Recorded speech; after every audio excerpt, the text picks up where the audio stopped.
Praise the Lord. தேவ மக்களே, மகா பெரிய கர்த்தரை பாடி சங்கீதனம் பண்ணுவோம். இயேசுவை போல அழகு யாரும் கண்டதில்லை. பூரண அழகுள்ளவர். ஆமென். பாடி துதிப்போமா?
கர்த்தருடைய சமுதாயம் நம்ம அர்ப்பணிப்போம்.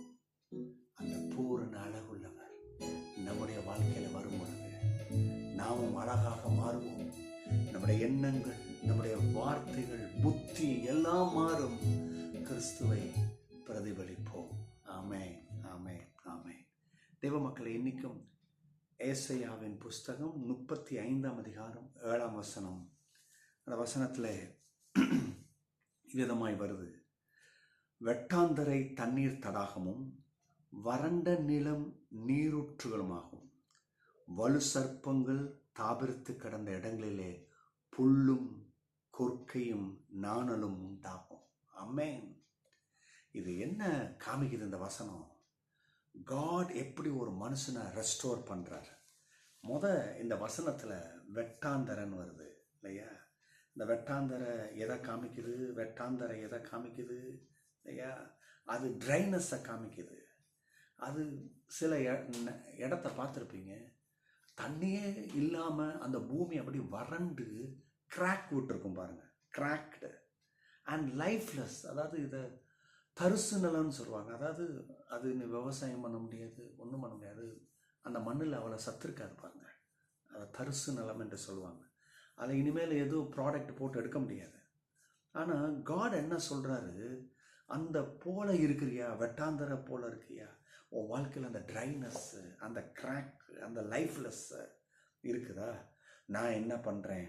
உன் லைஃப்பை தண்ணீர் தடாகமாக மாற்றுறேன்.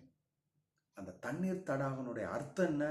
த full of water, life, refreshment and abundance, பரிபூர்ணத்தை காமிக்குது. கர்த்தர் உங்களுடைய வாழ்க்கையில் செய்வார். அநேகர் அவங்க உள்ளத்தில் போராடி போராடி மாதங்கள் ஓடிடுச்சு, வருடங்கள் ஓடிச்சு. என்னைக்கு இந்த ட்ரைனஸ் மாறும்? என்னைக்கு ஒன்றுமே பிரயோஜனம் இல்லாத என் ஜீவியம் மாறும்? ஆனால் கர்த்தர் அதை மாற்றுகிறார். நம்புறீங்களா? நீங்கள் கர்த்தரை நம்புங்க, கர்த்தரை துதிங்க, உங்கள் வாழ்க்கை மாறும். ரெண்டாவது, வறண்ட நிலம் நீரூற்றுகளுமாகும். ஆமென். வறண்ட நிலம். அடுத்தது காஞ்சு போயிடுச்சு இல்லையா? அப்போனா ஏற்கனவே அதில் தண்ணீர்னா இருந்திருக்கு, ஏற்கனவே சில செழிப்பு இருந்திருக்கு. இப்போ வறண்டு வறட்சி, ஏதோ ஒரு பஞ்சம் வந்துருச்சு, அதனால வறட்சி. ஆனால் திரும்பியும் நீரூற்றுகள்னா அது என்னன்னா ஸ்ப்ரிங் ஆஃப் வாட்டர். நீரூற்றுகள்னா தண்ணி ஊறி வந்துக்கிட்டே இருக்கும். அதுக்கு பேர் தான் நீரூற்று. பாருங்க, ஏற்கனவே இருந்த ஆசீர்வாதம், செழிப்பு, அது ஒன்றும் இல்லாமல் காஞ்சி வறண்டு போயிடுச்சு. ஒரு பஞ்சத்துலேயோ, சோர்வுலேயோ, தவிப்புலேயோ, கடன் பிரச்சனையிலையோ, பலவிதமான மனக்லேசங்களையோ, இல்லை நம்ம தப்பான எடுத்த டிசிஷன்லேயோ, ஏதோ ஒரு விதத்தில் இந்த வறட்சி வந்துருச்சுது. ஆனால் கர்த்தரை நம்பும் பொழுது அதை திரும்பியும் நீரூற்றாக மாற்றுறாரு. அந்த symbol of water, the spring of water symbolise the holy spirit. அது பரிசுத்த ஆவியானவரை காமிக்குது. நீ காஞ்சி போயிருக்கியா, எல்லாத்தையும் இழந்து போய் நிற்கிறியா, ஒன்றும் இல்லையா, உன் கை வெறுமையாக இருக்கா, நீ கர்த்தர்கிட்ட அர்ப்பணி. உன் வாழ்க்கையில் கர்த்தர் அபிஷேகத்தை கொடுக்குறார். சந்தோஷத்துக்கு joy, the holy spirit, joy and divine life அதை கொடுக்குறாரு. ஆமென். இதுதான் கர்த்தர் செய்கிறாரு. மூன்றாவது, வலு சர்ப்பங்கள் தாபிரித்து கடந்த. வலு சர்ப்பம் இருக்கிற இடத்துல புல்லு பூச்சி பூண்டுகள் வராது பாருங்க, அது விஷம். அது அங்கேயே கூடாரம் போட்டிருக்கும் இல்லையா? ஆக அந்த பக்கத்தில் எந்த ஜீவராசிகளும் வராது, ஏன்னா தெரியும் அங்கே ஒரு டேஞ்சரஸ் இருக்குன்னு. அப்போ கவனிங்க, இது எதை காமிக்குது? இந்த வலு சர்ப்பம் எதை காமிக்குது? சில மொழிபெயர்ப்பில் டிராகன்ஸ்னு வருது, கரெக்டாக அந்த வலு சர்ப்பத்துக்கு டிரான்ஸ்லேட் பண்ணுற மாதிரி. இன்னும் சில மொழிபெயர்ப்பில் ஜாக்கல்ஸ்னு வருது. அது என்னவா இருந்தாலும் சரி, இது எதை காமிக்குதுன்னா, இந்த ஜாக்கலாக இருக்கட்டும் டிராகனாக இருக்கட்டும், சிம்பலைஸ் ஈவில், டேஞ்சர், டெசோலேஷன், இதெல்லாம் காமிக்குது. ஆபத்து, ஒரு கெட்ட காரியத்தை காமிக்குது. ஒருவேளை நம்முடைய ஜீவியத்தில், உங்கள் வாழ்க்கையின் பயணத்தில் அப்படி ஒன்று ஒன்றா பலவிதமான சோர்வு, ஆபத்து, சில கெட்ட காரியங்கள், சில அதுதான் அப்படியே ஆளுக செஞ்சுக்கிட்டு இருக்கா. ஆனால் கர்த்தரை பிடிக்கும் போது the place once filled with the evil, fear or death will be transformed by God's presence. இன்னைக்கு சில பேருடைய ஜீவியத்தில், சில பேருடைய வாழ்க்கையில் அந்த ஒரு பிரச்சனை அப்படியே தொடர்ந்துக்கிட்டே இருக்கு பாருங்க. நானும் நினைக்கிறேன் பிரதர், இப்போ மாறும் அப்போ மாறும், இந்த பிரச்சனை தொடர்ந்துக்கிட்டே இருக்கு. என்ன தொடருது? என் பிள்ளைய தொடருது, சந்ததியை தொடருது. இது என்னைக்கு விட்டு போகணும்னு தெரில. இது பெரிய தலைவலியாக இருக்குது. ஆனால் நீங்கள் யோசிக்க வேணாம், நீங்கள் கர்த்தரை தேடுங்க, கர்த்தருடைய சமூகத்தில் உங்களை அர்ப்பணிங்க. கடவுளுடைய பிரசனம் உங்களுக்குள்ளே வரும் பொழுது இந்த சாவுக்கு ஏதுவான காரியங்கள், இந்த ஆபத்து, இந்த விபத்து, இந்த மோசமான காரியங்கள் மாற்றப்படும்.